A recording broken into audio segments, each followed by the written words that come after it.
ভারত ও পাকিস্তানের সম্পর্কে জড়িয়ে আছে নানা ঐতিহাসিক ও রাজনৈতিক ইস্যু। স্বাধীনতার পর থেকে নয়াদিল্লি ও ইসলামাবাদের সম্পর্ক স্বাভাবিক করার পথে একটার পর একটা বাধা এসেছে। এবার সেই সম্পর্ক আরও উত্তাপ ছড়ালেন ভারতের প্রতিরক্ষা মন্ত্রী রাজনাথ সিং। পাকিস্তানে ঢুকে হামলার হুমকি দিয়েছেন তিনি। पाक भारत সম্পর্ক নিয়ে আরো জানাচ্ছেন শেখ ফরিদ। कोई भी टेररिस्ट हमारे पड़ोसी देश से यदि भारत को डिस्टर्ब करने की कोशिश करेगा तो उसका मुंह तोड़ जवाब देंगे। यदि वो भगकर पाकिस्तान में जाएगा तो पाकिस्तान में घुसकर मारेंगे। ভারত বরাবরই সন্ত্রাসবাদ ইস্যুতে পাকিস্তানকে দায়ী করে আসছে, সেটার বিস্তৃতি অভ্যন্তরীণ থেকে আন্তর্জাতিক ফোরাম পর্যন্ত। এবার পাকিস্তানের ভিতরে ঢুকে অভিযান চালানোর হুঁশিয়ারি দিয়েছে ভারত। ভারতের প্রতিরক্ষা মন্ত্রী রাজনাথ সিং পাকিস্তানকে এমন করা হুঁশিয়ারি দিয়েছেন বলে জানিয়েছে CNN নিউজ নেটওয়ার্ক 18।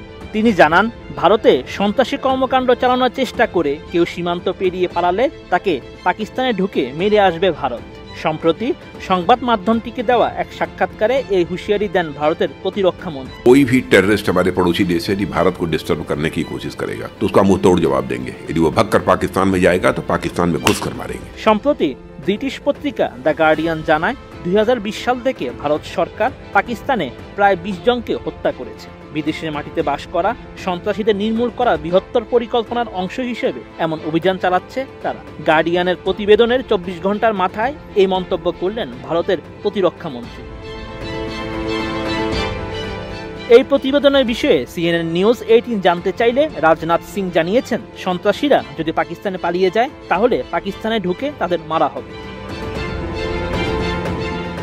ভারতীয় প্রতিরক্ষা মন্ত্রী আরও জানান, ভারত সবসময় প্রতিবেশী দেশগুলোর সঙ্গে ভালো সম্পর্ক বজায় রাখতে চায়, কিন্তু কেউ যদি ভারতকে বারবার রক্তচক্ষু দেখায়, ভারতে এসে সন্ত্রাসী কর্মকাণ্ড করে, তাহলে তাদেরকে ছেড়ে দেবে না নয়াদিল্লি।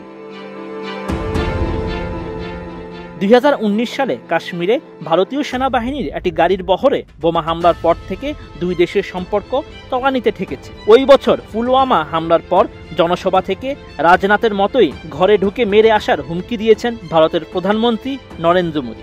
आतंकवादियों के अड्डों में घुसकर मारेंगे। পুলওয়ামা হামলার কয়েকদিনের মধ্যে পাকিস্তানের বালাকোটে বিমান হামলা চালিয়েছিল ভারত। সেই হামলা জঙ্গি ঘাঁটিতে চালানো হয়েছিল বলে দাবি দিল্লির। যদিও অভিযান চালাতে গিয়ে ভারতীয় এক পাইলট পাকিস্তানে আটক হয়। পরবর্তীতে পাকিস্তানের তৎকালীন প্রধানমন্ত্রী ইমরান খানের সরকার তাকে ভারতের কাছে হস্তান্তর করে।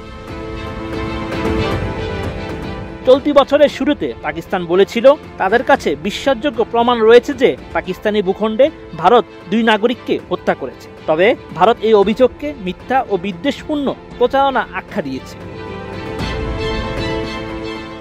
Sheikh Farid, ATN news. She is brave. She is free. A generous soul with many possibilities. Glaze Skin.